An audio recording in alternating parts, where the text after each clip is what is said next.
This conference will now be recorded. Thank you, William. You always keep me honest on that one. As I was saying, we don't have any formal questions submitted to QA for this session. So I just wanted to provide a couple quick updates on things that are going on, and should be a fairly short call. So we got notification today that while the county of Madera is still in the purple zone for COVID-related restrictions, they have met the qualifications to drop to the red zone if we have one more week with the numbers holding where they are.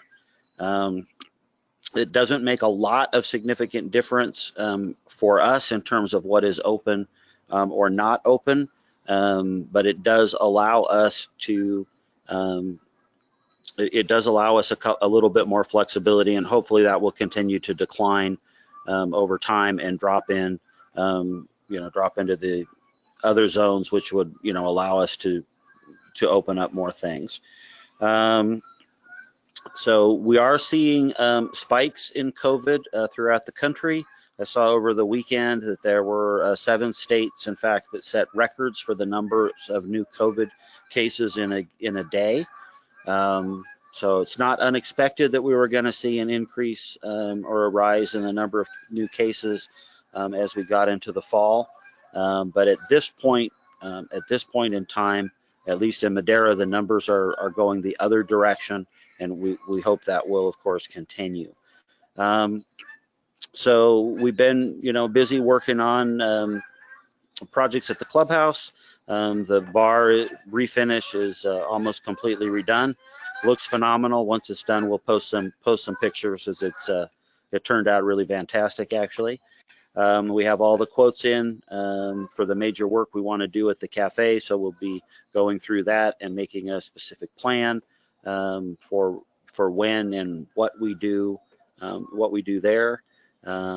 We had some work done on the golf course last week under our regular contract. We usually get 2 tee boxes redone every year as part of our contract. This year, instead, when they thatched the greens, we traded that for having the 8th green at the golf course extended. Like I said, we got a number of activities going on. We have what we believe is the final design for the new bathroom that we want to add here at the clubhouse. I've got a meeting on that tomorrow.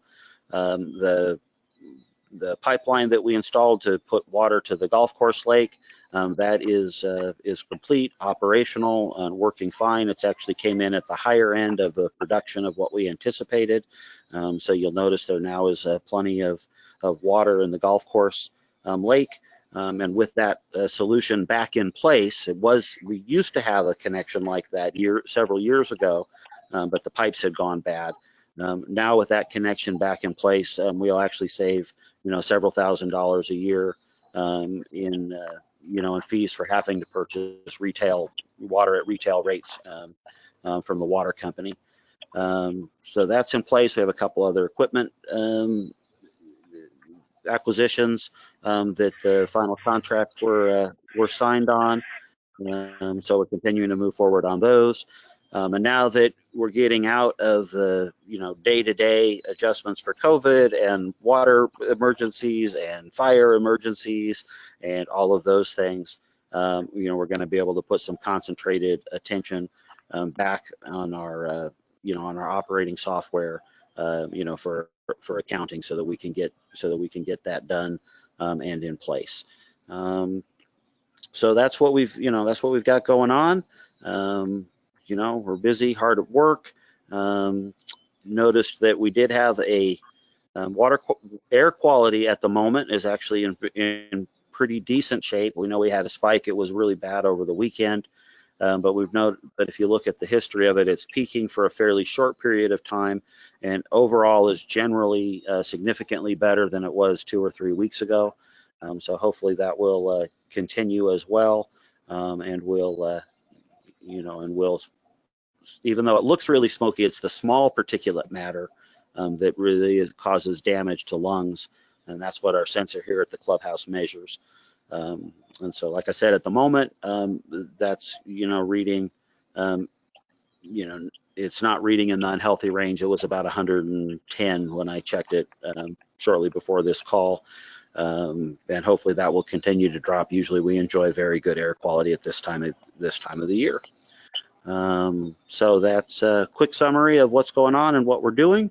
If you do have specific questions that you would like me to address on these calls, I'm more than happy to do so. Just submit them to qa@yloa.org or qa@YosemiteLakesPark.org, and we'll be sure to address and answer those questions and keep everybody informed. So that's what we've got. I'm open now for any quick questions that people have or any follow-ups on any of the updates I provided.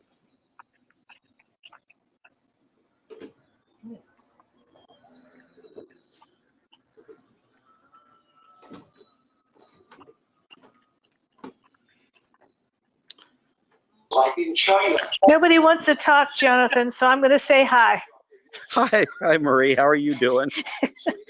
Good. I wish that the air would get better. That's really what I'm thinking about nowadays. Yeah, it's fortunately at the moment it's not terrible. It's not in the unhealthy zone at the moment. It does tend to spike there in the mornings and then usually starts to get better about 1 o'clock in the afternoon. The overall trend is much better than it was 2 or 3 weeks. Yeah, well, I did some work in the yard today, so it was definitely better today. So anyway, thanks.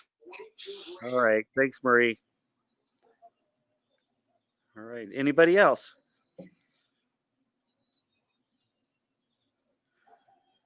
Okay. Well, thank you guys for joining us. I really am looking forward to the day when we can all get back together in person. I know that's